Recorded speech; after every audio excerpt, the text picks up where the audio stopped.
আসসালামু আলাইকুম মালয়েশিয়ান প্রবাসীরা, আপনারা সবাই কেমন আছেন? আশা করি ভালো আছেন এবং নিরাপদে আছেন। আপনি কি প্রবাসী?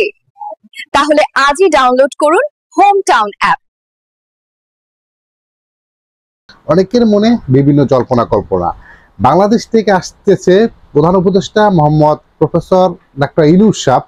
তো আসার পরে মালয়েশিয়া প্রবাসীদের মনে অনেক আশা আকাঙ্ক্ষা, অনেক দাবি অনুরোধ সম্পূর্ণ কিছু নিয়ে বসে রয়েছে। আশা করা যাচ্ছে প্রবাসীদের কিছুটা হলেও উপকৃত হবে, কারণ আজকে মালয়েশিয়ার স্বরাষ্ট্রমন্ত্রী সাইফুদ্দিন নাসারুল ইসমাইল স্যার তার ফেসবুক ভেরিফাইড ফেসবুক পেজে সুন্দর নেতিবাচক একটি স্ট্র্যাটেজি দিয়েছে, যেটার উপর ভিত্তি করে আপনাদেরকে তথ্য দিতে চাই। এখানে সাইফুদ্দিন নাসারুল ইসমাইল স্যার কি বলেছে স্বরাষ্ট্রমন্ত্রী, ইনশাল্লাহ আগামী সপ্তাহে আমাকে গণপ্রজাতন্ত্রী বাংলাদেশ সরকারের প্রধান উপদেষ্টা মালয়েশিয়া সফরে সাথে সাথে এসকর্ট মন্ত্রী হিসাবে আমার দায়িত্ব পালনে নিযুক্ত করা হয়েছে। এতটা আসলে অন্য কোনো প্রধানমন্ত্রী মালয়েশিয়াতে আসলে এতটা তারা এক্সাইটেড হয় না, যেটা আসলে বাংলাদেশের প্রধান উপদেষ্টা ডাক্তার মোহাম্মদ ইউনূস সাহেব আসাতে মালয়েশিয়া স্বরাষ্ট্র মন্ত্রণালয় থেকে শুরু করে বিভিন্ন মন্ত্রণালয় তারা অনেকটাই খুশি হয়েছে।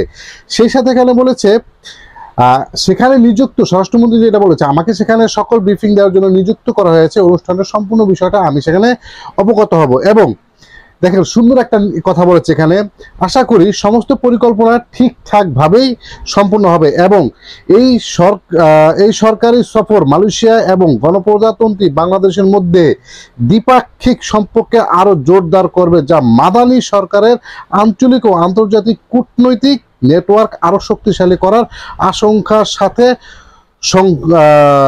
সংগতিপূর্ণ। আচ্ছা, তার মানে বুঝতে আছেন মালয়েশিয়ার স্বরাষ্ট্রমন্ত্রী সাইফুদ্দিন নাসারুল ইসমাইল স্যার এটা কিন্তু সে অন্য প্রধানমন্ত্রী আসলেও দেখি না যে এত সুন্দর তারা ব্রিফিং করে।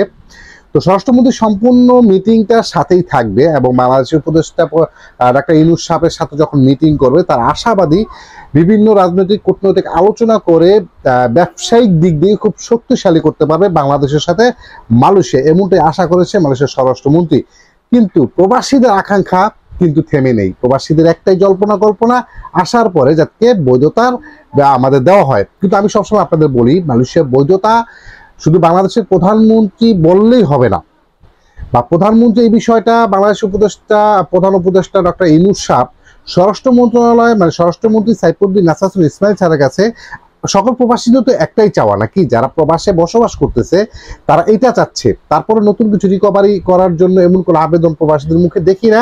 একটাই, সেটা হচ্ছে অবৈধদের বৈধতার একটা ব্যবস্থা করা হোক, কারণ বাংলাদেশিরা অনেক পরিমাণে প্রতারিত হচ্ছে বিভিন্ন এজেন্সির কাছে। যাই হোক, যে কথা বলতেছিলাম, সেখানে প্রধান উপদেষ্টা হয়তো স্বরাষ্ট্র মন্ত্রণালয় সাইফুদ্দিন নাসারুল ইসমাইল স্যারের কাছে আবেদন করতে পারবে যে মালয়েশিয়াতে এই রিজনের জন্য অবৈধ হয়েছে প্রবাসীরা, তাদেরকে কোনোভাবে বৈধতা দেওয়া যায় কিনা। কিছুদিন আগে উপদেষ্টা আসিফ নজরুল স্যার কিন্তু সেম বিষয়টা স্বরাষ্ট্রমন্ত্রীর কাছে আবেদন করেছিল। স্বরাষ্ট্রমন্ত্রী বলেছে এটা আমাদের মালয়েশিয়া একটি চলমান প্রক্রিয়া, তো আমরা আবার কোনো এক সময় দিতে পারি। যাই হোক, এটা প্রধান উপদেষ্টা ইউনূস সাহেব বলার পরে হয়তোবা সেম কথাটাই বলবে। কিন্তু শুধু বৈধতার বিষয় না ভাই, এখানে যত সকল প্রবাসীরা আছে মালয়েশিয়াতে, আশা করা যাচ্ছে সকল বিষয় বিভিন্ন কিছু সিস্টেম চালু হতে পারে। কারণ আপনারা সকলে জানেন প্রফেসর মোহাম্মদ ইউনূস সাহেব সে কিন্তু ব্যবসায়িক মাইন্ড, এবং মালয়েশিয়াতেও কিন্তু ইকোনমিক্সের দিক দিয়ে ব্যবসায়ীকে তারা খুব বেশি ভালোবাসে।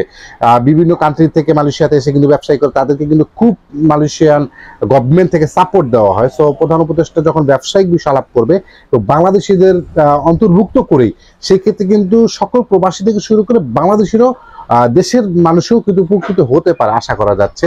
তো সকলে দোয়া করবেন, যেহেতু 11 তারিখে প্রফেসর মোহাম্মদ ইউনূস সাহেব আসতেছে এবং সর্বপ্রথম যাতে প্রবাসীদের চাওয়া পাওয়াগুলো সে তুলে ধরে।